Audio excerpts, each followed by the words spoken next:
There's one power, invisible, and you see it everywhere and every day.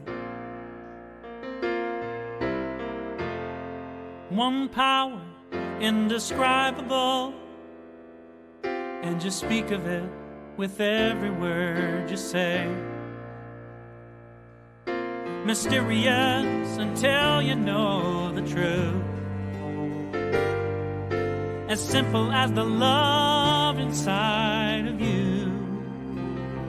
Call it God, call it Spirit, call it Jesus, call it Lord, call it Buddha, Baha'u'llah, angels' wings or heaven's door. But whatever name you give it, it's all one power, can't you see? It's the power of the love in you and me. One power, one power.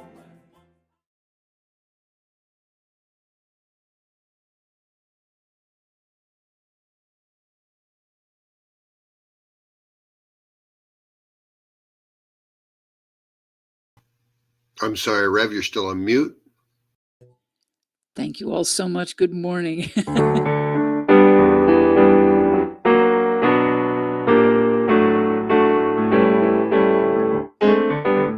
Something wonderful is happening in my life. I believe it. Something wonderful is happening here. I believe. Something wonderful is happening in this place. I can see it. Something wonderful is happening here. I can see. Something wonderful is happening in my heart. I can feel it. Something wonderful is happening here. I can feel. Something wonderful is happening in my life. I believe it. Something wonderful is happening here. I believe.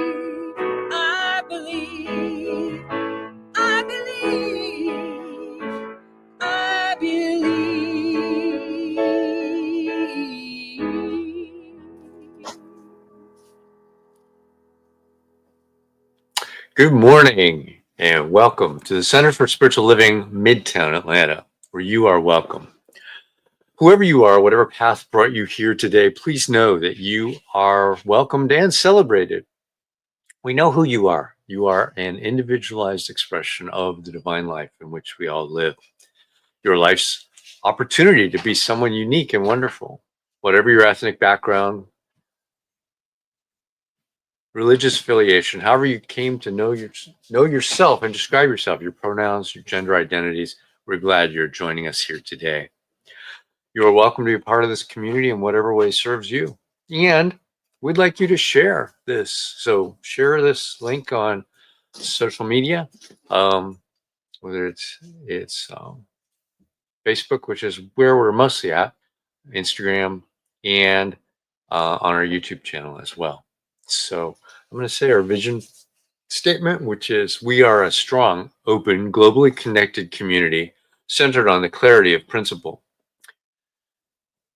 Through teaching, service, and practice, we create a safe and respectful environment that supports healthy spiritual growth. And now, our vision statement, our declaration of principles as declared by our founder, Ernest Holmes. A few of the declaration of principles we live by. I believe in one God, one absolute power, and first cause to all things. I believe that this power is perfect love, and it creates out of a desire to express love. I believe all thought is creative, and how I choose to think creates my personal experience. I believe in the unity of all life, and the immortality of the individual soul forever unfolding. I believe in the eternal goodness, the eternal loving kindness, and the eternal givingness of God to all. And so it is. So grateful. Hey.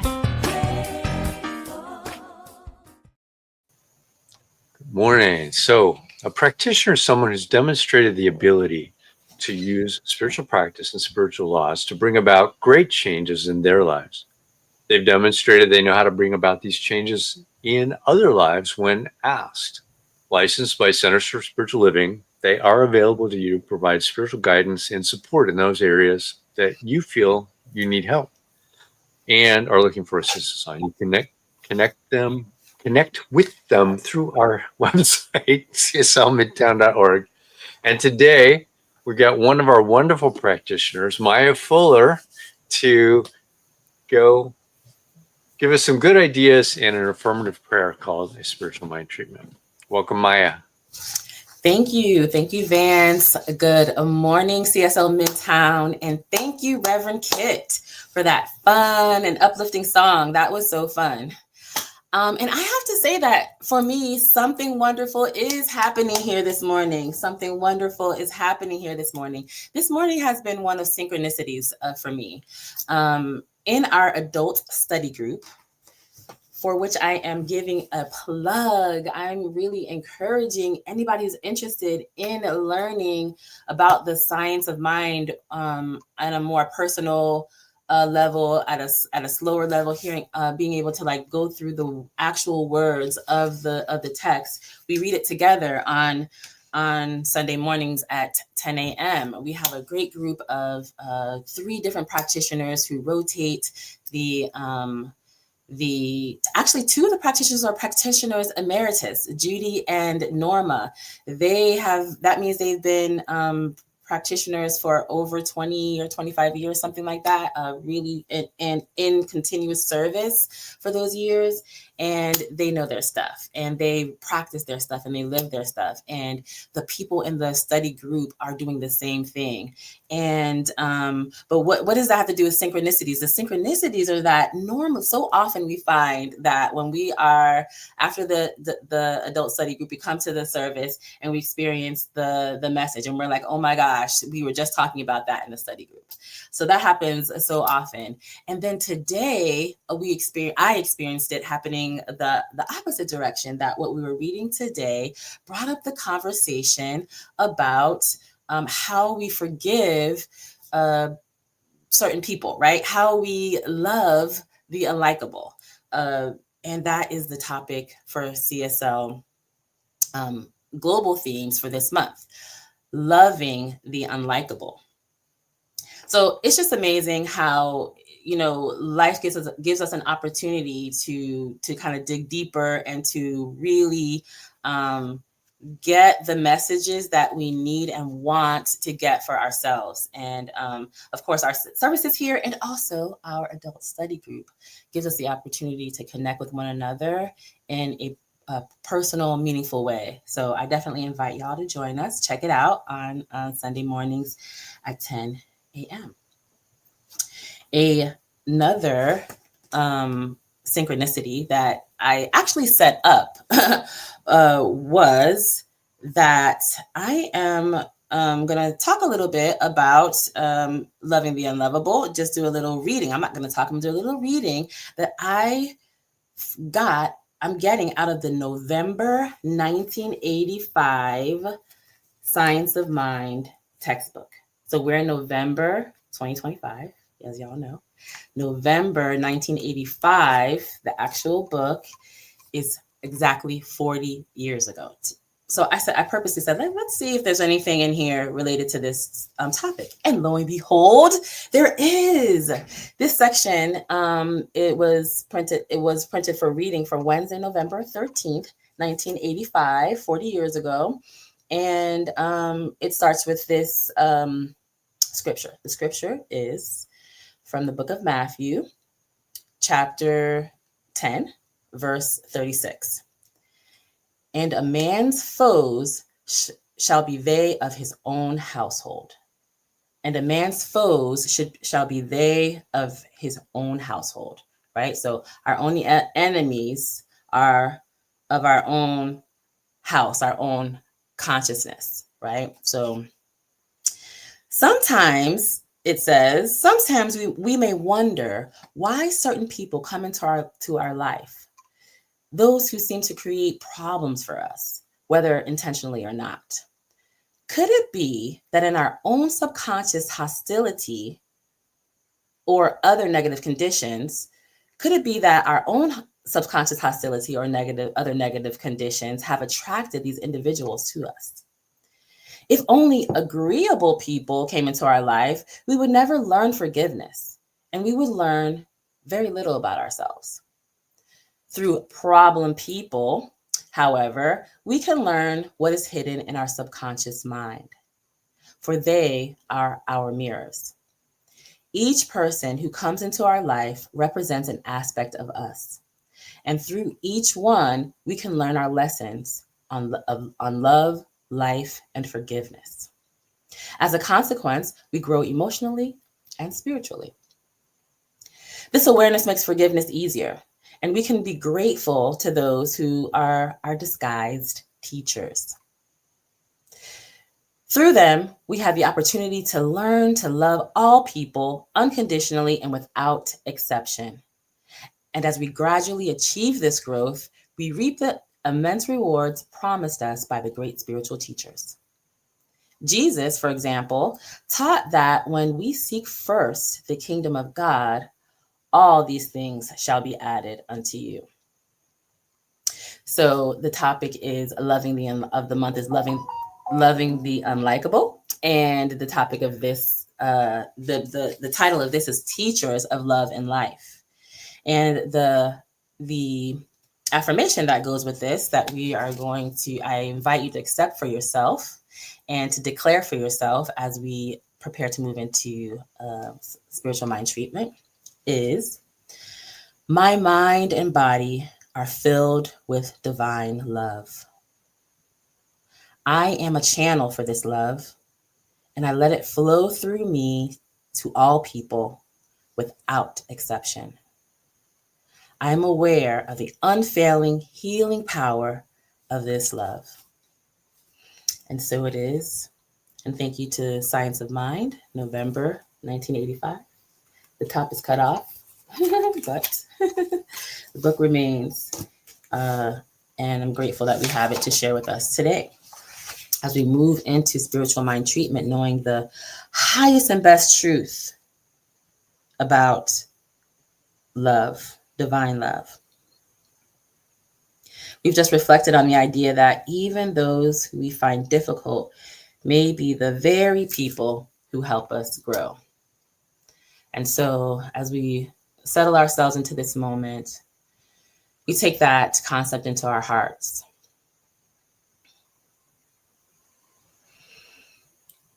We breathe in the truth, knowing that there is one presence, one power in the universe, pure love, infinite and indivisible, expressing through all that is. This presence is not outside of me. It is not outside of anyone or anything. This presence is the basis, is the foundation, the essence of all that is. Everything and everyone. And so with that awareness, I allow my heart to soften. I become willing to see beyond appearances. Even those who seem difficult or unlovable are within this one life, just as I am.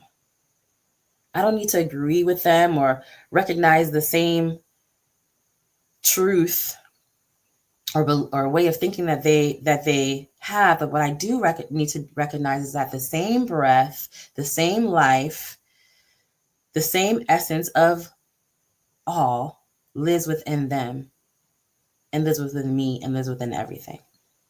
So I choose to release resistance and the idea that comes with the idea of separation, and being against one another. I let go of judgment that creates separation and being against one another. And I open to the possibility that every encounter is here to teach me something about myself, about truth, and about love. And I take this to heart. And I say yes to growth. And I say yes to change. And I say yes to joy. The kind of joy that rises from within when I remember what truly is, that all is God and all is love. And with that, I bless myself and I bless the world. I choose to love myself fully, to honor myself, to honor my body, my path, my place in this world, and the path and body and path of everyone else in this world. I trust that I'm guided. I trust that I'm supported. I trust that life is always working on my behalf.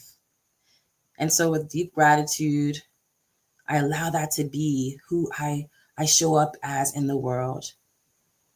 And I give thanks for being one with this teaching, this awareness of the oneness. And I allow great things to unfold. And so it is. Amen. So it is. It's my pleasure to introduce our speaker this morning. Thank you, Maya, for that great treatment, that reading. By any measure, Reverend Kit Holmes' musical gifts alone are extraordinary, but it is the sheer volume of additional talents, creativity, and authenticity that explains the adulation she regularly receives from audience, clients, and peers for her keynotes, classes, coaching, and retreats. She's been sharing her gifts to the New Thought spiritual communities around the United States since 2004. Since her introduction to the science of my teachings in 1999, Reverend Kit has immersed herself in studying and living the principles of spiritual consciousness. Her 6 highly acclaimed commercial released albums of original songs reflect them all. She possesses a masterful ability to hide God in plain sight in lyrics that encompass the heartbreak and humor of both being fully human and divine without ever sounding churchy. On April 30th, 2025, Reverend Kit received her ordination as a religious science minister. Yay. She's also grateful recovering perfectionist who uses her recent experiences as a breast cancer and divorce survivor as teaching tools to help people rediscover their innate wholeness after significant loss. And music, live events, and online events, and creative collaborations that bring joy, peace, and healing in the world are Kit's ministry. And don't miss her inspiring and often humorous One Mind Wednesday posts every Wednesday at 1 p.m. Eastern on Facebook Live. Facebook.com/Kit.Holmes. So welcome, Reverend Kit. Thank you so much. Good morning.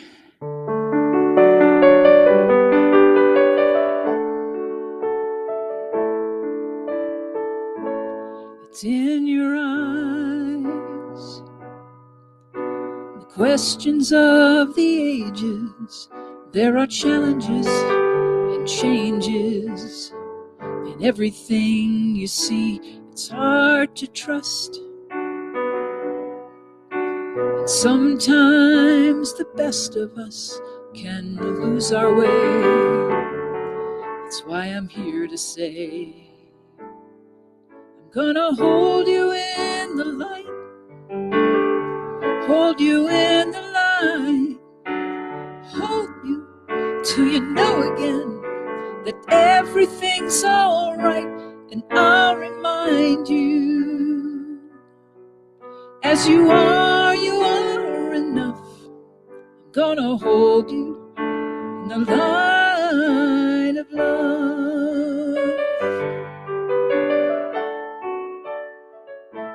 It's in your hands. There are angels in the answers. Choose your second chances. This is where you're meant to be. Don't second guess. Life will give you all the happiness that you deserve. Rest assured, I'm gonna hold you in the light. Hold you in the light. Hold you till you know again that everything's all right. And I'll remind you, as you are enough. I'm gonna hold you in the light of love. I'm gonna ask you to remember that you have everything you need. Every time you look into a mirror, 'cause no matter where life finds you, the light of love surrounds you. You'll always have the only words you'll ever need to hear.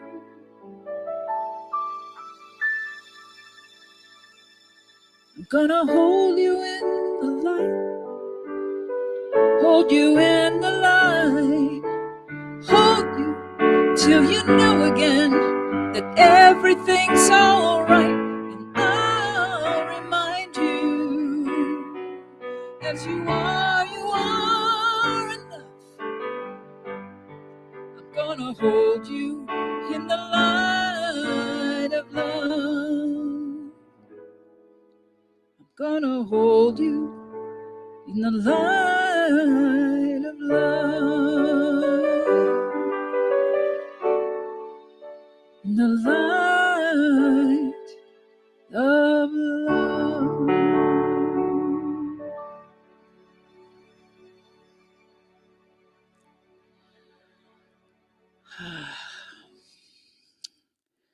Good morning once again, everybody. Thank you for being here this morning. And thank you, Maya, for that beautiful reading and that beautiful treatment. It's exactly what we're talking about today. And holding someone in the light of love. The idea behind that in writing that song was what we do as practitioners, what we do as ministers, what we do as friends, what we do as deep friends and loving family is we hold space. We see the light of God in others when they can't see it for themselves. And sometimes that's us. And so we ask, we reach out, we ask for somebody to just say, hey, can you just, give me a minute, hold me in that space. And what's so important about this is that it is holding the space for someone else, asking someone to do it for us when the appearances and the conditions of life blind us to the spark and the light of God that's in each one of us, in all of us. And in that God light within every single one of us, it can never be extinguished. It is we who get the things in our way, the circumstances, the appearances, the conditions that block us from seeing it, block us from living in it, from flowing in it, from letting it move through us and as us. We are often conditioned, we are taught to fear things that we don't understand. When we think about little kids, when we see babies, when we see the little ones, and their sense of curiosity and wonder is limitless. Everything is interesting and exciting. Everything is just a wonder, a sense of the world. And we become, as we know, we become conditioned to fear things, and oftentimes fear things that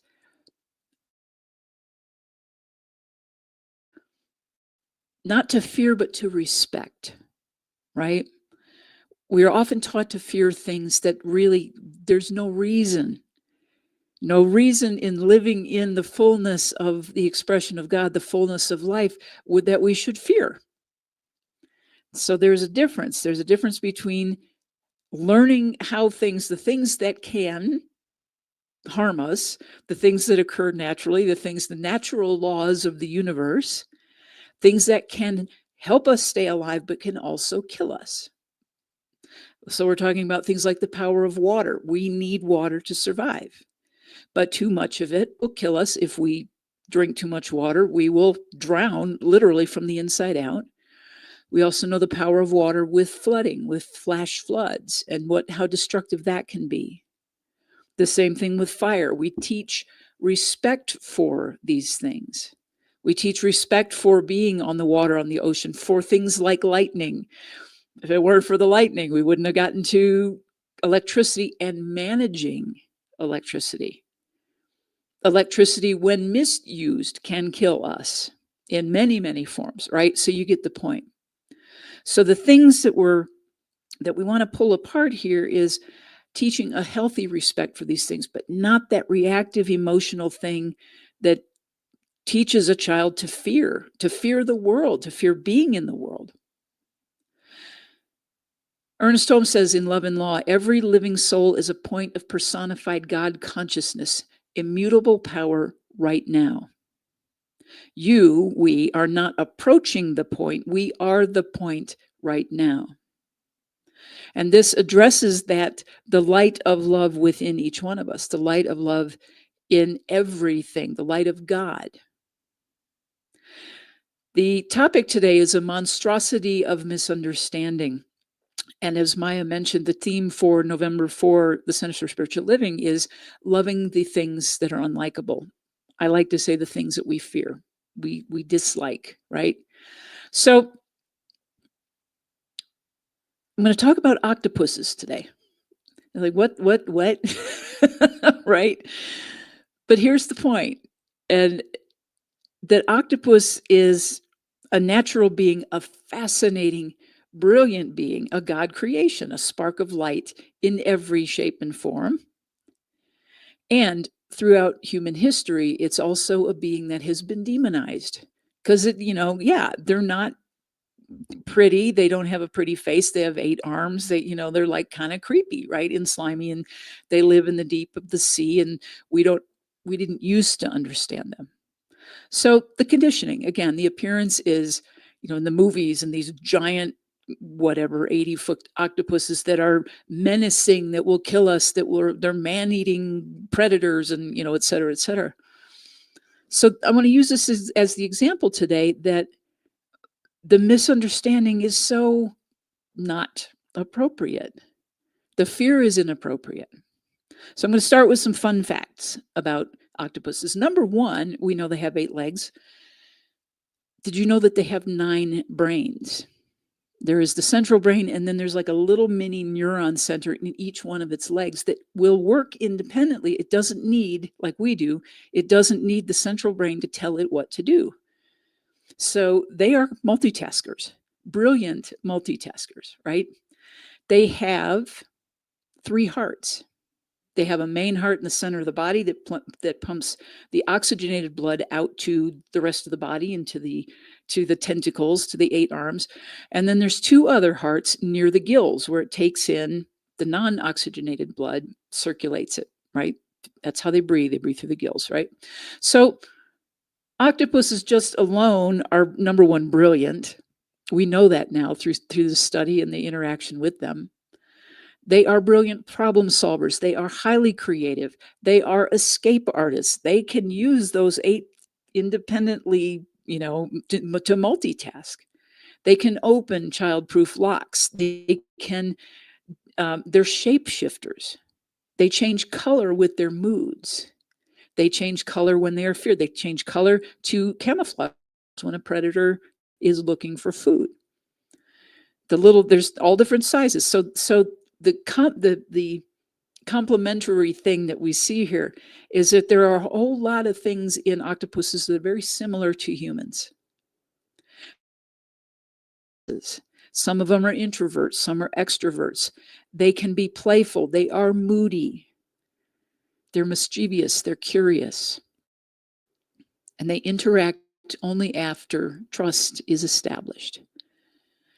The other thing about octopuses is that it is said, or that's figured out, it's a species that is over 330 million years old, meaning they predate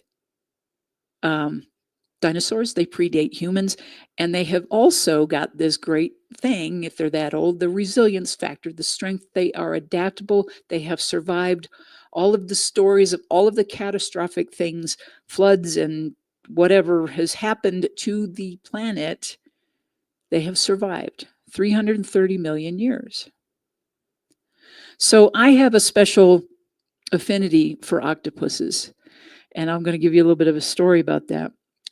Close to 30 years ago, as I was beginning a re-engagement with my higher power, with a spiritual practice, with exploring, becoming curious, having moved away from the faith tradition of my childhood, began exploring again. It was something that needed to happen in my life in general. I needed a spiritual practice. I needed a connection that wasn't the shaming, blaming, arbitrary, vengeful God that I grew up with. And so I went exploring. I got curious again. And I did my first shamanic journey. And if any of you are familiar with that, there are many forms of it, but this particular one was about finding my power animal.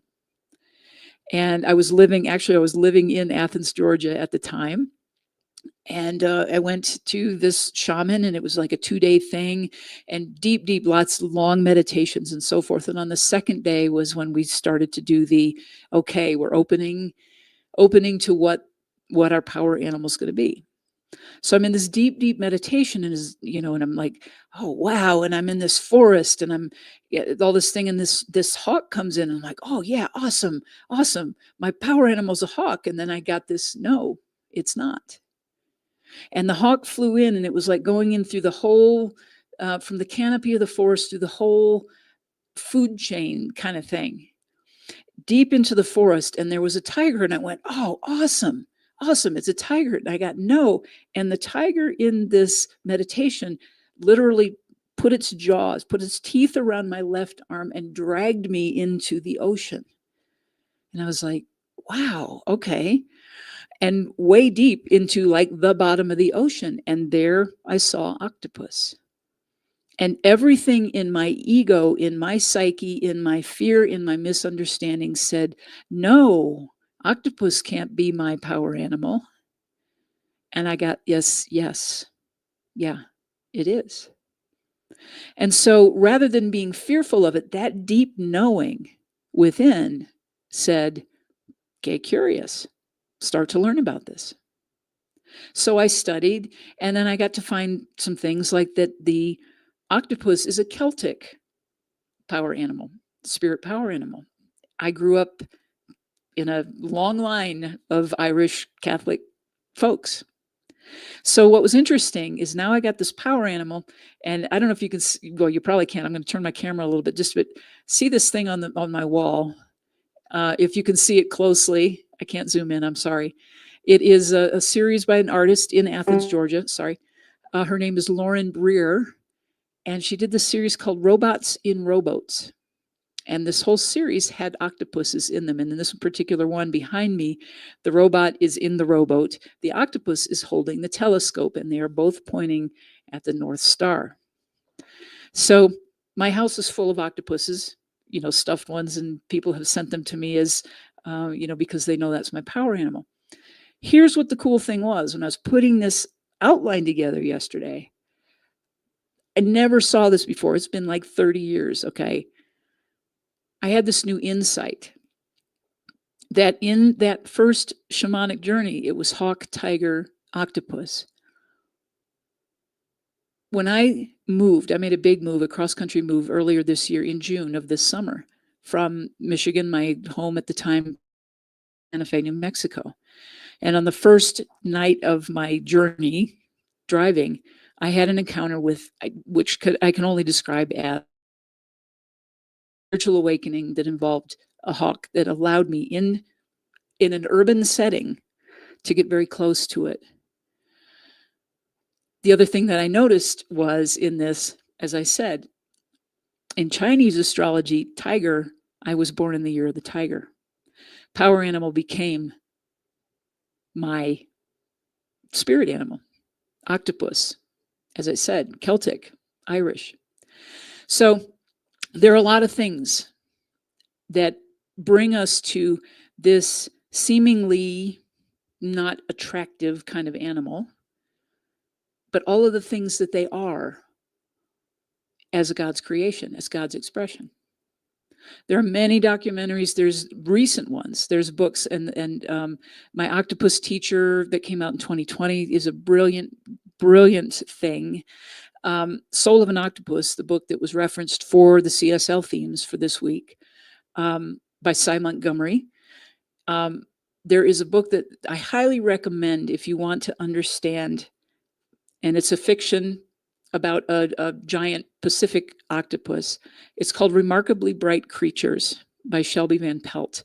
I listened to the audio version of it. I highly recommend that because it gives you the perspective from the highly intelligent, highly creative, shape-shifting octopus named Marcellus. That's all I'm going to say about it. The narration is extraordinary. I highly recommend that. All of these things are here because we understand now. We looked beyond the fear. We looked beyond the conditions. We looked beyond the appearance of a frightening animal to realize, they have a lot in common with humans, and even as far as consciousness goes. So the whole point of all of this is stretching ourselves beyond what we think we understand. Moving beyond the appearances, moving beyond the fears, moving beyond the things that we have been conditioned or taught to think of as unlovable because we don't like them. And yes, it includes people. All the people, all the time. The mystic Hildegard of Bingen says, all living creatures are sparks from the radiation of God's brilliance, emerging from God like the rays of the sun, the light within. So our work, our purpose, and our teaching, our Science of Mind teaching, is one of remembering that everything, whether we like it or not, whether we're afraid of it or not, everything is of God. That's where we begin in spiritual mind treatment, the recognition that God is all there is, and we are an expression of it, right? So part of that is returning to that childlike sense of wonder. We are naturally, inherently curious beings, just like octopuses, just like everything. And our work in the world is to go back to that curiosity, no matter the appearance, whether it is a homeless person, whether it is somebody who is other-abled, someone with autism, someone with a different skin color, someone with a different orientation of who they love and how they love, is to, rather than push away and say, it's get curious, have a conversation so that we find out that everyone and everything is just as brilliant, just as creative, just as moody, just as cantankerous or playful or whatever it might be. When they know that they are loved, when we know that we are loved, when we know we are not separate from that source that created us. And it is incumbent upon us to be a part of teaching respect. Respect for the things that, as I said, can keep us alive or kill us. And that includes people. It includes all things. A healthy respect and an understanding rather than just closing the door, pulling the shades down, hiding behind that and hoping something outside of us will change it, because we know it won't. We know that. And we know that even though the light of God is an expression in everyone and everything, there are people who do monstrous things. We're witnessing it in this time right now. We have witnessed it throughout history. And what I know, it is that separation, that belief in a separation from source, that wound that core wound is painful. And it is incumbent upon us to continue to see the light in them. Because what do we do in this teaching? We can't change the other person. We can't make them see the light within themselves. We can only do it in our own consciousness. That's where we do spiritual mind treatment, to see everyone and everything. That is the core teaching of what the master teacher Jesus did. He looked entirely beyond the conditions. The things that were called miracles that he performed, and the thing we know, he never took credit for them. He said, I don't do the work. The power and presence of God in me is the thing that does the healing. And he would say to everyone he healed, your faith in the power of that is what healed you. It is all consciousness. So, our work, keep moving to the best of our ability beyond the conditioned stories. The stories that keep us entangled in separation and drama and hooked on the dopamine hit of emotional intoxication. There's a physiological component to this. All of those things that keep us from living fully and freely. All those stories that keep us in victim consciousness. We are not separate. We are not separate from God. We are not separate from each other. And this is our practice. This is our work.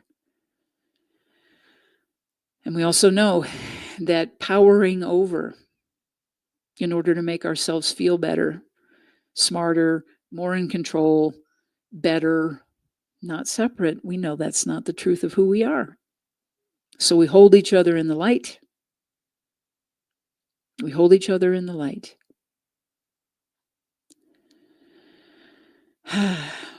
Sue Patton Thole in her book, The Mindful Woman, says, one of our soul's major purposes is to know, love, and express our authentic selves, to live the life we were meant to live and be the person we were created to be. However, our true selves will only emerge when it's safe to do so. Kind of like the octopus, like we do, we pull in. Self-condemnation, shame, guilt, and judgment send your true nature into hiding. It is only in the safety of gentle curiosity, support, encouragement, and self-love that your soul can bloom as it was created to do. Appearances, conditions, turn entirely away from it. That is the directive from Ernest Holmes. So many people, we miss the connections because the outward appearance says, I can't approach them, or they look too scary, or I don't know, or whatever it might be. It prevents us from seeing the brilliance. So, baby steps, practice. This is a practice. We live in challenging, stressful times. It is deep and sacred work to look beyond the appearances and courageously contemplate what the appearances and conditions are reflecting to us, what it's saying about our own consciousness. When we continually practice aligning with the truth that we are never separate from our source, all of that drama falls away of its own accord, back into its native nothingness, as Emerson says. And then everything changes. So it is our practice to see with the inner eye. Practice seeing with the inner eye, changing our consciousness. Everything is a lesson. Everyone is a... This is the deep spiritual work, by beginning to accept what is in this moment. Not like, yes, I want to change it. Yes, we want to do that. Looking at it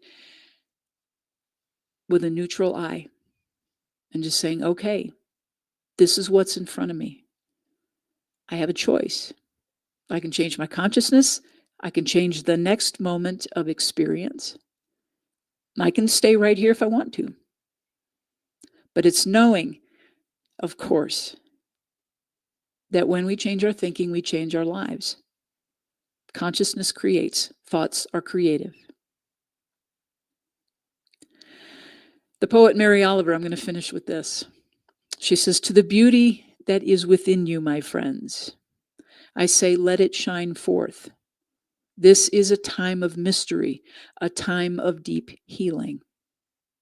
You are definitely going to be delighted by the strength you find while living fully in times such as these. I'm going to finish then with this song.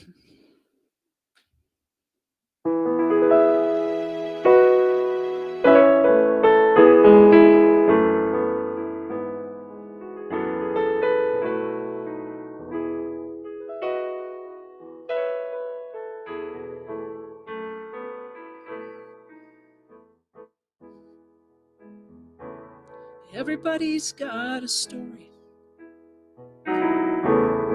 The Lord knows I've got mine.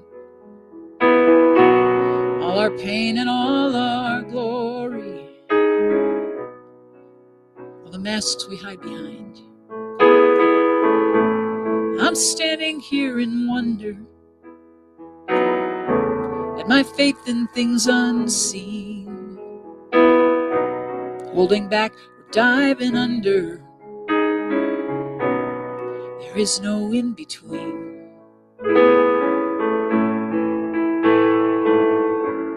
Everything's a lesson and everyone's a mirror, no matter where I am. But when my heart is open and my mind is clear, I know I can. Oh, return to love. Return to love. Oh, return to love. Return to love.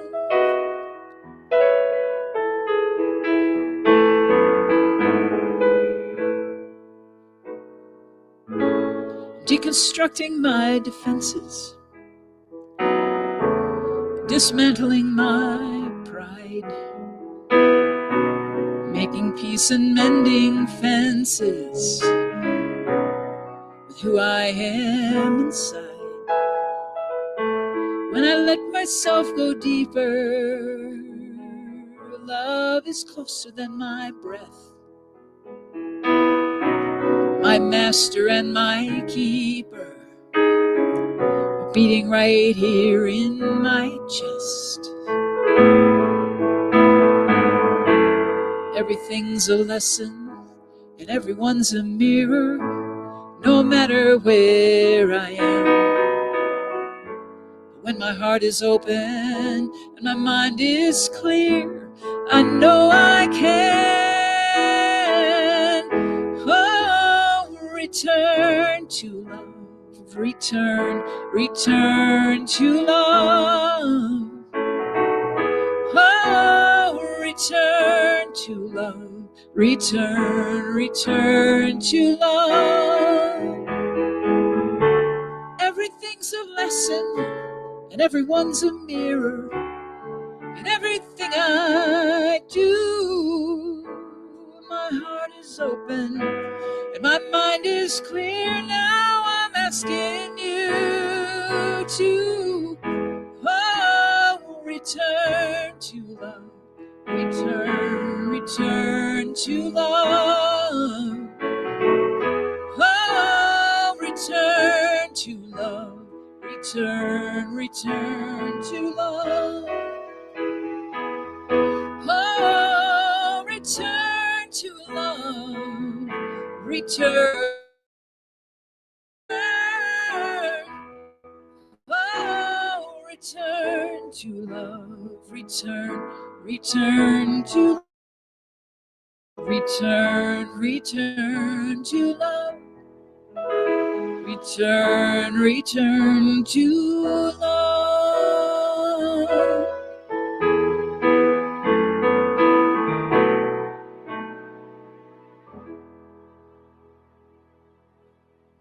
Thank you all so much. Thank you, Reverend Kit. An awesome talk, and love your music. So we'll see you over on Zoom in just a little bit. All right, thanks. So now it's our time for conscious giving. So if you would, you can go to cslmidtown.org/donate, scan the QR code that'll come up on the affirmation of prosperity right there. Say with me our affirmation. I live in a universe of abundance. As I freely and joyfully give, I join in the divine flow. And all that I share with life returns to me, multiplied abundantly. And so it is. I've got a couple of announcements. We've got next week, the 7th of December. I typed that wrong. It's the 7th. Is our first Sunday in person Sunday. So potluck next week. If you're in Atlanta, come join us at the Garden Hills Community Center. Reverend Dr. John Carnes. Somebody typed. All right. So anyway, Reverend Dr. John Carnes is going to be our speaker.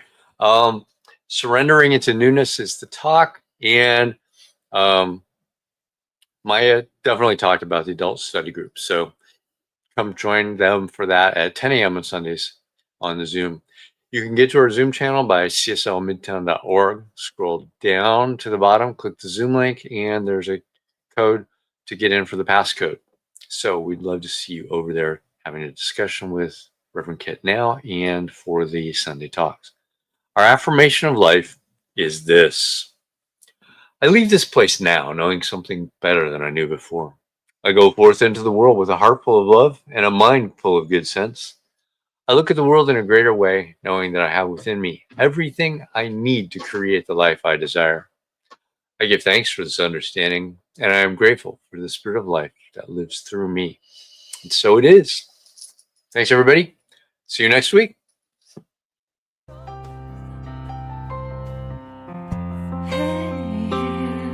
I'm so grateful.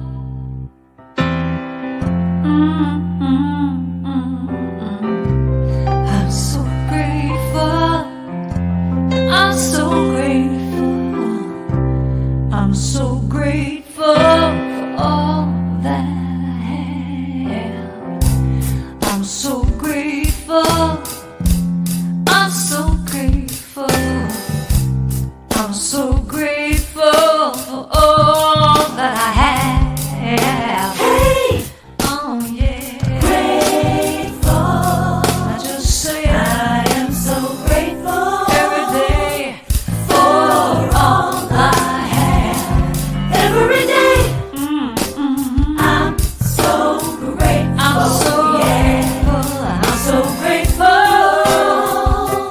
for all I have. Every day. There is a power for good in the universe greater than you are, and you